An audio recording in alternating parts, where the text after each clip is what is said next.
धाम आपके चरणों में। हे गुरुदेव प्रणाम आपके चरणों में।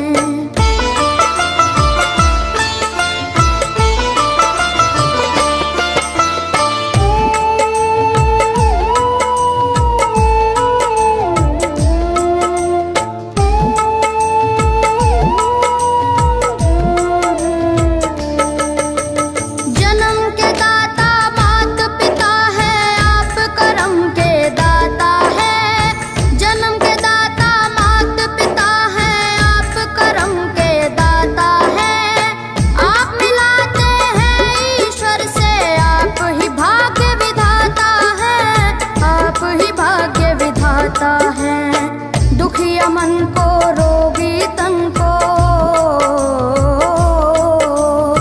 दुखिया मन को रोगी तन को मिलता है आराम आपके चरणों में। हे गुरुदेव प्रणाम आपके चरणों में। चरणों में सारे तीर्थ धाम आपके चरणों में। गुरुदेव प्रणाम आपके चरणों में।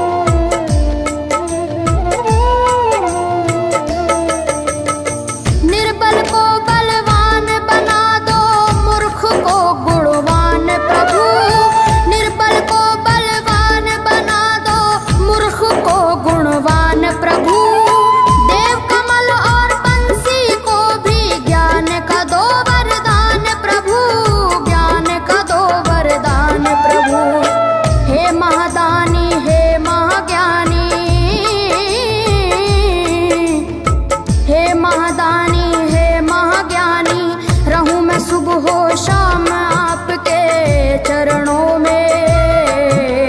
हे गुरुदेव प्रणाम आपके चरणों में। चरणों में सारे तीर्थ धाम आपके चरणों में। हे गुरुदेव प्रणाम आपके चरणों में। करता करे न कर सके पर गुरु सब होए।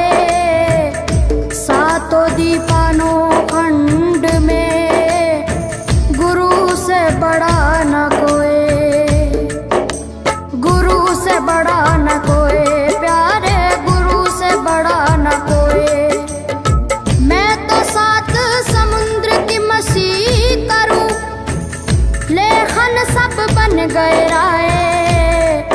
सब धरती कागज करूं पर गुरु गुण लिखा न जाए प्यारे, गुरु गुण लिखा न जाए। सारे तीर्थ धाम